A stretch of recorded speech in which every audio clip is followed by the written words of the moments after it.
Okay, Mr. Ayoob Kara, regional Deputy Minister of Regional Affairs in Israel. That's the right title. No, Deputy Minister in Status Minister of the Regional Cooperation. Long title. So forgive me for not getting it right. Very nice to meet you. First question must obviously be, what brings you to Sweden today or these days? We coming to be part in the week of the water in Stockholm. They coming to this conference this week, people from professional of water from all the world, and also members of different governments from the Middle East, from all the world. And of course, to present Israel in this conference is very important, because before everything, I think, is the water, is the material that's important for our state, for all the world. And I'm very happy to be in Stockholm the first time and represent the Jewish public in their state, Israel. Wonderful. And we all know that Israel has a lot to give to the world regarding water issues, and I know you're involved in quite many of them in the Middle East. Would you like to say a few words about projects today where Israel is working in its near area with the neighbors and other projects? Yes, we start now with the long years we wait for this project, the Red Sea-Dead Sea, that we're going to bring water from the Red Sea to the Dead Sea to save the Dead Sea. We have a problem with the water there.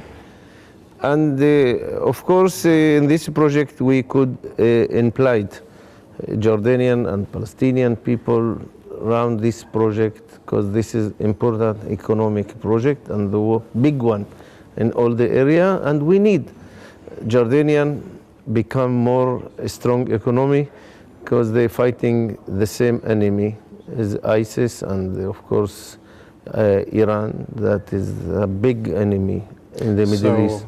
So you mean that the water issue is a problem solver in many other areas besides the water issue itself? Of course, the water is the important issue, and because that we're starting with this project, this is only the one pilot. We're going to do another direction, another pilot to find solution for the water. Israel became last year I think one of the important states, very professional with the water solution.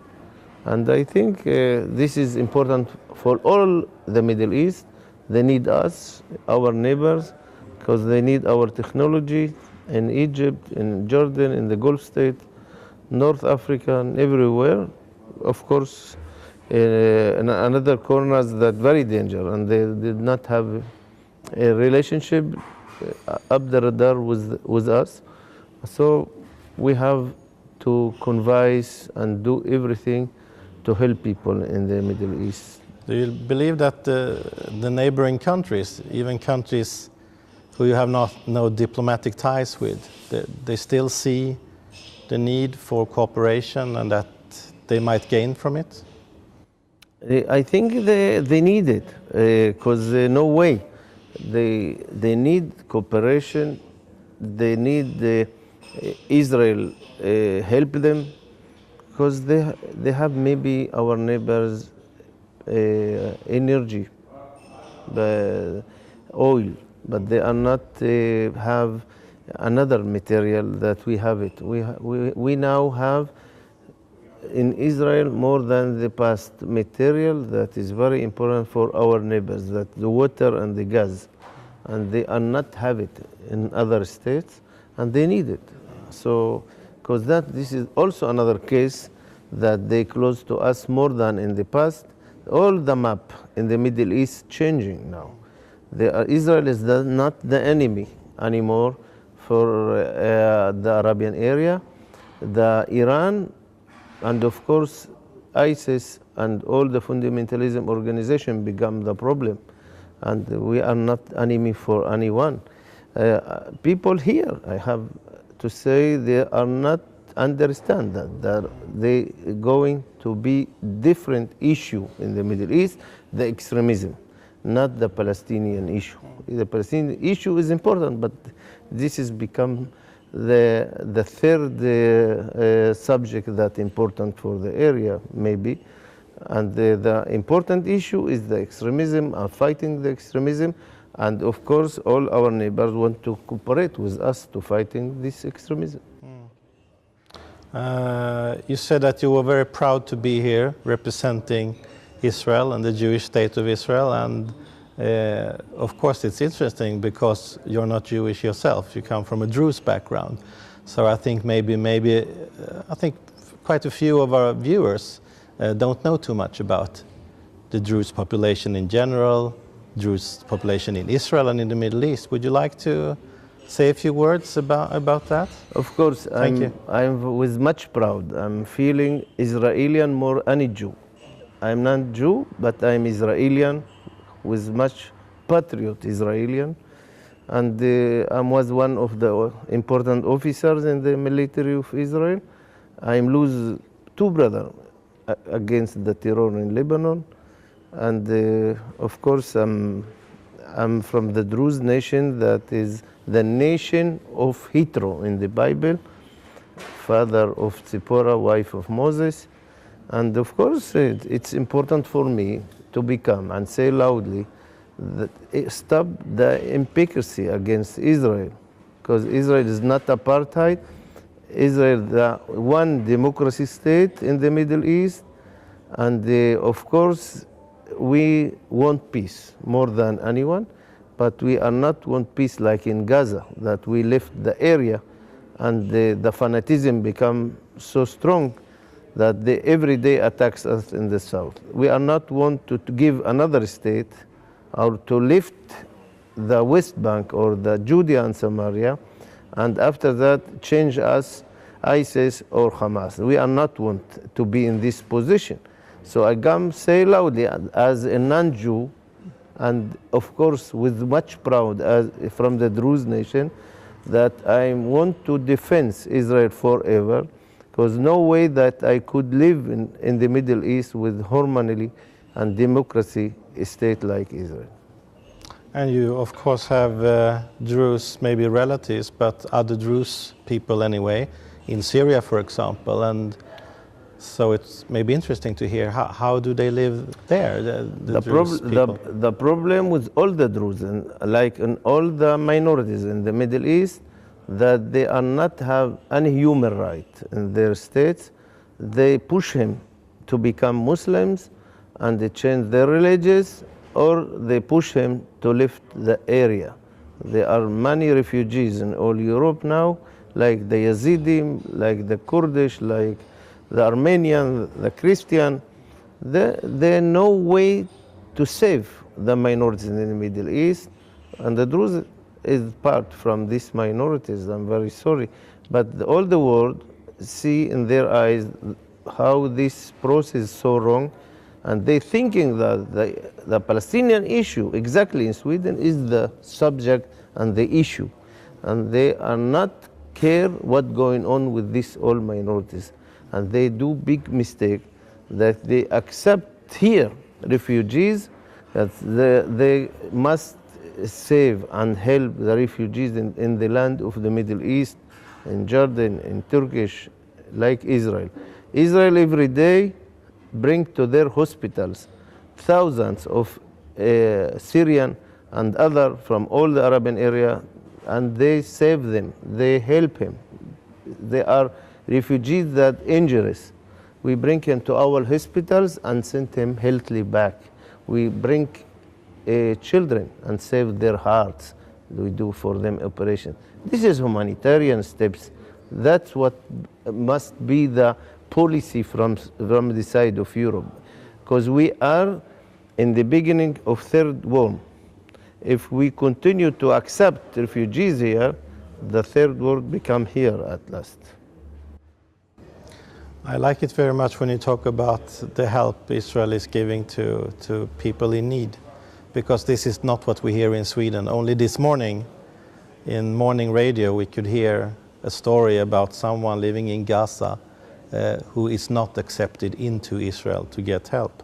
Of course, they don't mention all the people who get help.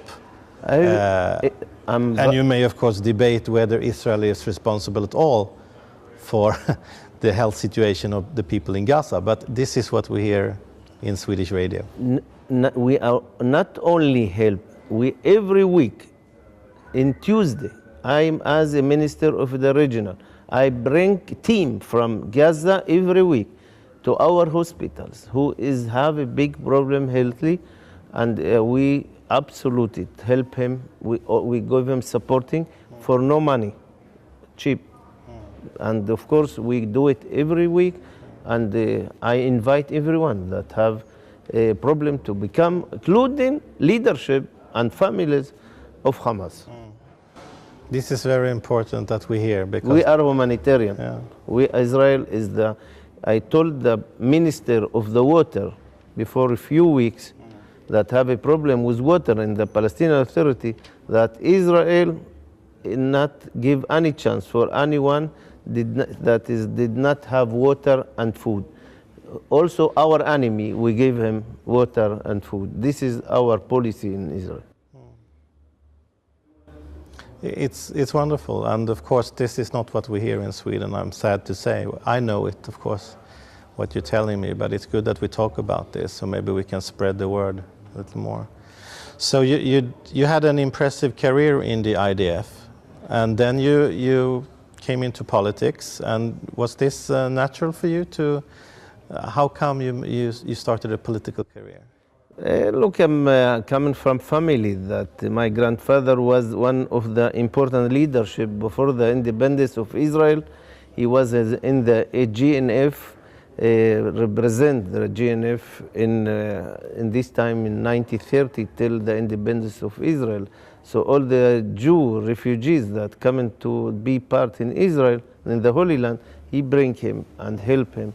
And because that he have a big problem. They shot their two sons in the roads in Akko, because he helped the Jewish in this area. And after that, of course, we think that we finish after the independence with all these murders, but we continue to fighting the terror. And I'm lose again my two brothers, and I'm injured in Beirut. And after that, Yitzhak Shamir, the prime minister that close to my father, asked me if I want to come to be their convisor. And we're going to be his convisor for the non-Jew in the Middle East.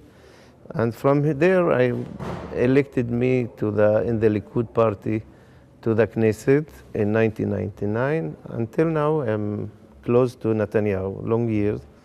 And I'm very happy that I'm in the right party, because the social party, Marach, what we call, they want to give back the Golan Heights. If we give the Golan Heights, ISIS was in Tiberias now, his city of your friend. So I'm very happy that I'm in the right side. I'm very pragmatic. I want peace, really, and I do much for that. But the motivation to do so much peace make mistake, like in Gaza, like in south of Lebanon. We do the withdrawal, and we found ourselves in fanaticism organization. And you were opposed to the decision to leave Gaza? I was against Sharon, because I not believe that to do the withdrawal with no agreement is right steps. So I'm fighting that. I'm losing my seat in the parliament after that. Because of your... But they're thinking that I am with big mistake in this policy. But at last, all of them understand that I'm like Yitro, convince right all the Jewish public. You have a long walk, footsteps from Yitro and up till today. But the same convice. We are very ready to do it, because this is the right steps. We know the mentality. Look, the Jewish is very naive sometimes. They need peace. They want to be humanitarian. But in the Middle East did not know this culture. The problem in the Middle East is the culture. They are not know, and they are not want and they're pushing outside everyone who is not Muslims. This is the problem in the Middle East. But that not mean the word Muslim. This is 1% Muslims that have this convisor, but the other side, that 99% did not say anything against the extremism. So we have to find solution that people understand. In Israel, more and more people understand this policy. But in Europe, they continue to feel maybe Israel is the problem. Israel so is you not. come into an issue that I wanted to continue with, the challenges of Israel today, both with neighbors and the Palestinians and Judea, Samaria, but also in foreign policy with the European Union, the UN. Things have changed with the US.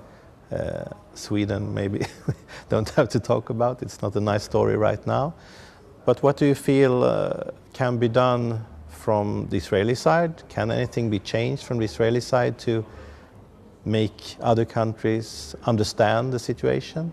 And what has to be done within the European Union and the UN and so on? It's a very big question, I understand. But what are your emotions, what are your feelings about this? The news today is it that before 1 year and more, slowly, Israel stopped to be the enemy of all our neighbors.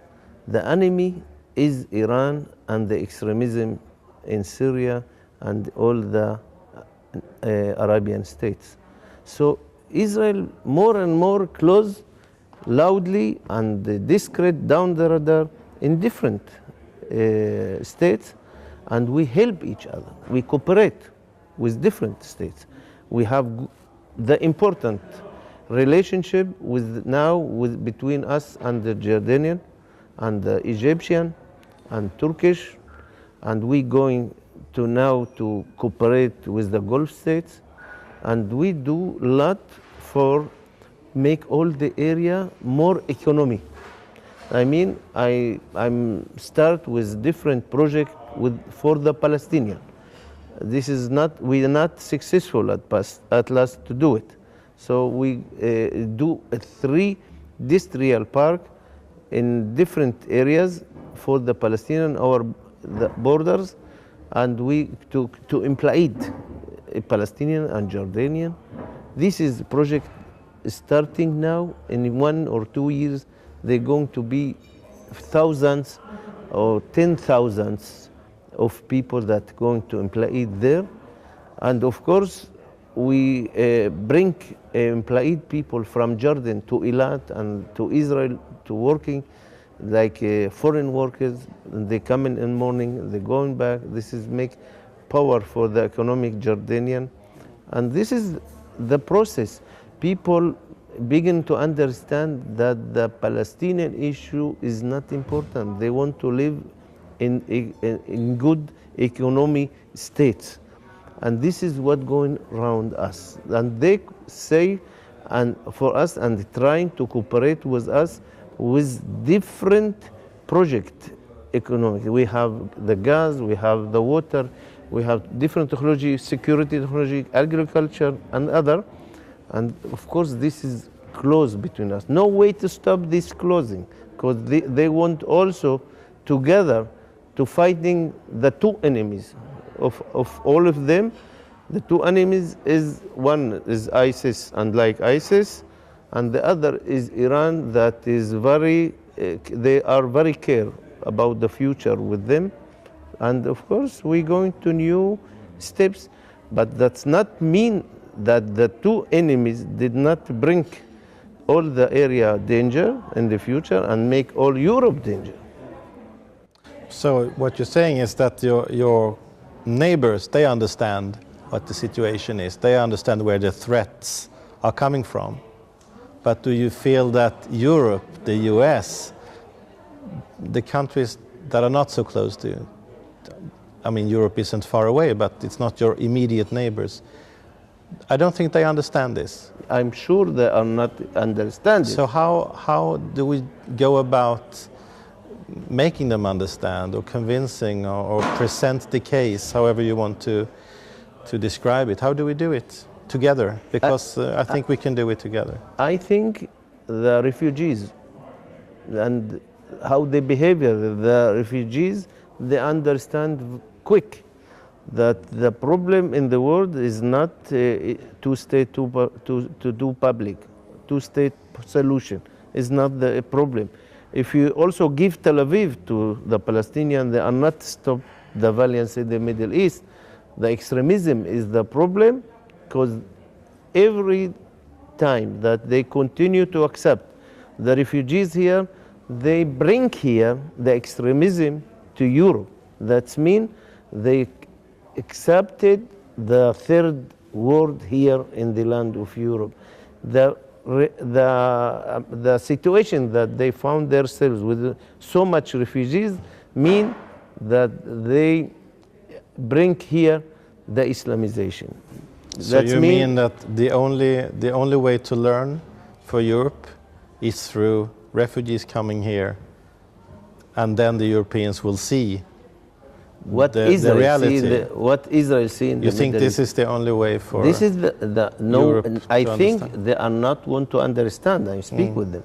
They all the time speaking about the Palestinian issue, but the Palestinian issue, they are not supported in our neighbors. In all the Intifada now, they are not supported. They afraid from Iran, from ISIS, more than important for them to support the Palestinian issue.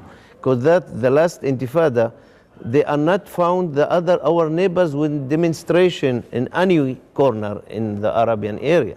Because they are not, because that the last Intifada did not successful, and of course they afraid absolutely from Iran, and they say they sent messages for me, for the Prime Minister, come in and cooperate together, and we cooperate with the Arabian area against the same enemy, because they are not feel Israel enemy anymore. They looking about Iran the enemy and the Shia, because they become big problem between the Islam world, and suddenly we have a big boom in the Islam world between the Shia and the Sunni, and of course we have two teams who we go with the more civil regime and not fanaticism regime like Ayatollah and in Tehran, and of course at last we close to them to fighting the same enemy if they trying to destroy us, as they say every day in the media. Well, the situation with Iran is difficult because of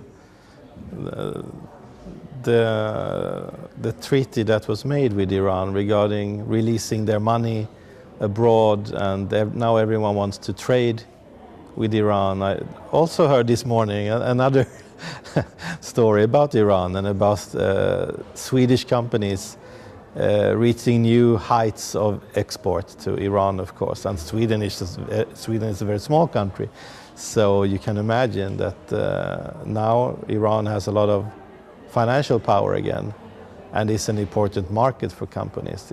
It's not good news, right? It's bad news. Yes, but we don't have anything against the population in Iran. We have a problem with the regime of Iran.